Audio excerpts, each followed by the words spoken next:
Back another video. It's been a while since the last time I made an episode of every album ranked, and I'm gonna rank all the albums by Pearl Jam from weakest to best, given the fact that I've already reviewed all of them. Keep in mind that my opinions don't reflect anyone else's opinion and are just my personal opinion. With that out of the way, let's get on with the list. First up is quite obvious, No Code from '96. Everyone, including myself, says this is the band's weakest album. I even pointed that out in my review. This was the first time these guys got really experimental with their music. Although I got some enjoyment out of it, I still think it's subpar compared to the band's other work.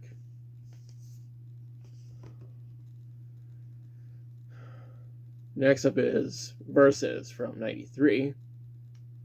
It may be a controversial choice to put the album here, but this is my list and no one else's.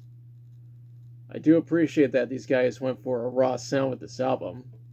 It was their first time working with Brendan O'Brien. Next up is Vitalogy from '94. I said in my review that I found this to be an improvement over Versus, and I stand by that statement.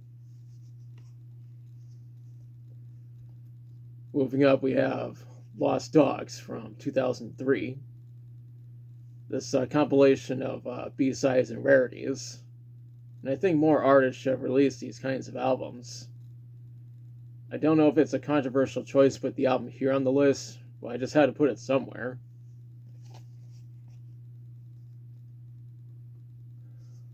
The next album is Yield from '98. It was really interesting to review this album, and I still think it's fun to listen to it, despite the fact that it's not the band's best album by any means.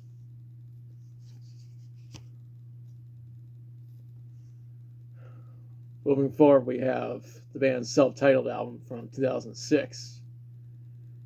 In my review, I said this was the band's most political album since most of the songs were made as a way of saying fuck you to the Bush administration, because that was all the rage back in the 2000s.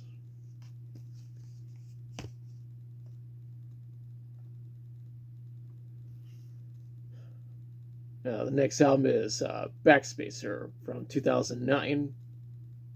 After the pessimism that was the band's eponymous album from 2006, they decided to give us something uplifting 3 years later. I can't help but feel like these guys had a lot of fun making this album.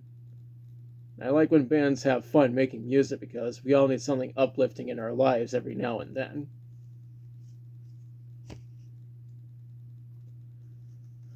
Moving up, we have Lightning Bolt from 2013. These guys decided to make longer songs compared to what they did on Backspacer. And I don't mind that just as long as the music is good and there's good people involved.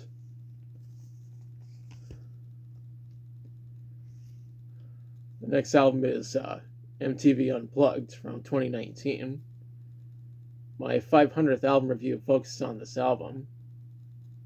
I know the performance took place in '92. The band was relatively new at the time.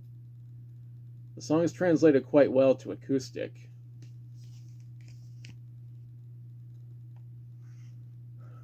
The next album is Dark Matter from 2024. My newest album review focuses on this, and it was interesting to check it out.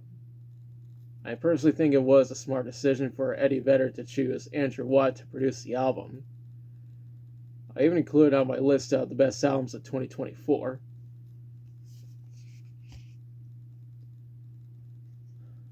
Next up is 10 from '91.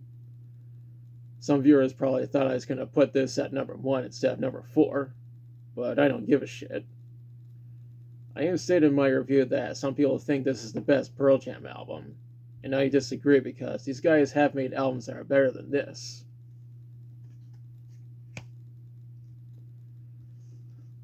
Up next is Gigaton from 2020.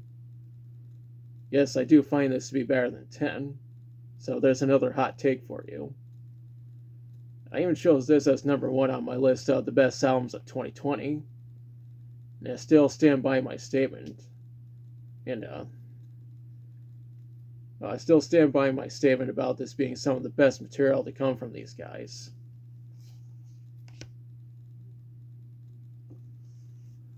The runner-up is Riot Act from 2002. These guys mostly focused on doing art rock for this album, and they did a significantly better job compared to No Code. This is also their first time making some political songs. This is a fantastic album, but there's one Pearl Jam album that's even better than this. This is it. My number one pick for the best Pearl Jam album is Binaural from 2000. I just had to pick this as number one, and not just because it's my favorite album from these guys. I really like how the songs sound. They absolutely knocked out of the park by making this the most psychedelic album in their discography. If I ever do a list of the best albums of the 2000s, I sure as hell would include this. So that's my ranking for the albums by Pearl Jam. I know that not everyone will agree with my list, but I don't give a shit. If you want to hear my full thoughts on these albums, I'm going to leave links to my reviews in the description. Now, as part of I question you, well, what do you think of my rankings for the albums by Pearl Jam? Which album of theirs is your favorite? Which one is your least favorite? How would you rank their albums? Now, what are you expecting from these guys going forward? Now, let me know in the comments. If you like the video, be sure to like, share, and subscribe. Be sure to press the notification bell to notify of future videos. Thanks for watching, and album reviews will resume next time.